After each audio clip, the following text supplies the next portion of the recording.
vient de faire le passage de ceinture noire. On a 7 adhérents qui ont passé leur ceinture noire. Alors 7, ça fait beaucoup pour nous, puisqu'en fait, c'était des adhérents qui auraient dû passer, les premiers auraient dû passer en 2019. Et il devait déjà en avoir 3 en 2019 et en 2020 aussi. On a pu les passer là cette année en cumulé. Donc 7, dont 2 femmes, qui sont les 2 premières femmes ceinture noire de Krav Maga FFK en Savoie. En fait, on fait des passages de ceinture devant jury. On va soit, nous, Krav Maga, on était obligés d'aller à Lyon, mais sauf que cette fois, on peut rester dans le département et là, on peut mieux s'entraîner et puis moins de stress, on va dire.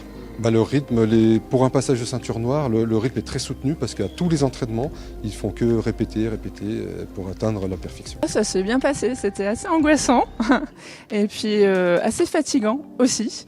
Et puis le soir, on était contents. On prépare là depuis le début de l'année, puis déjà un petit peu l'année dernière, mais ça a été un peu haché à cause du Covid forcément. Donc on s'entraîne à chaque séance, on répète, on refait les mouvements, on est corrigé, on se reprend. Personnellement, là, j'ai travaillé un petit peu sur la ceinture noire dans le sens où il y a beaucoup de programmes à faire travailler. Et ensuite, on a beaucoup travaillé sur le drill. Il faut que ça rentre dans les automatismes et après, il faut que ça coule comme il est à la poste.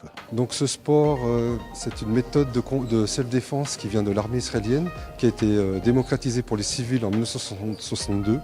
Et en fait, elle est accessible maintenant à tous les civils parce qu'on a éliminé tout ce qui est létal, on va dire. Les gens apprennent surtout à se défendre contre des situations dans la vie réelle. Et en fait, nous, on a une structure avec 4 professeurs qui donnent des cours avec chacun leur spécificité. On a Sylvie qui est responsable de la self-défense féminine, qui elle est pratiquante d'aïkido, 3e dan pratiquante d'aïkido.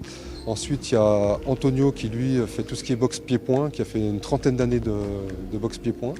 Il y a Alain qui est fraîchement diplômé instructeur Krav Maga.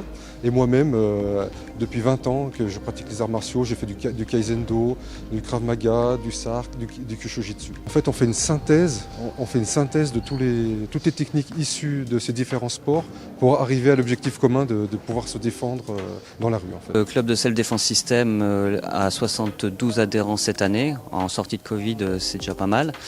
On a 32 femmes et 40 hommes âgés de 15 à 70 ans. On s'entraîne tous les mercredis soirs de 18h à 21h selon les niveaux et le samedi matin entre 9h et midi. Nous on prend les adolescents à partir de 15 ans et on les mélange avec 15 ans déjà ils savent déjà ce qu'ils veulent, hein.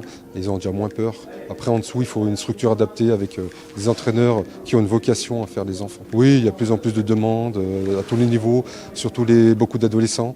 On voudrait peut-être ouvrir une section pour les enfants ou les ados, les pré-ados, parce qu'en fait il y a beaucoup de demandes qui arrivent par mail, surtout à la rentrée.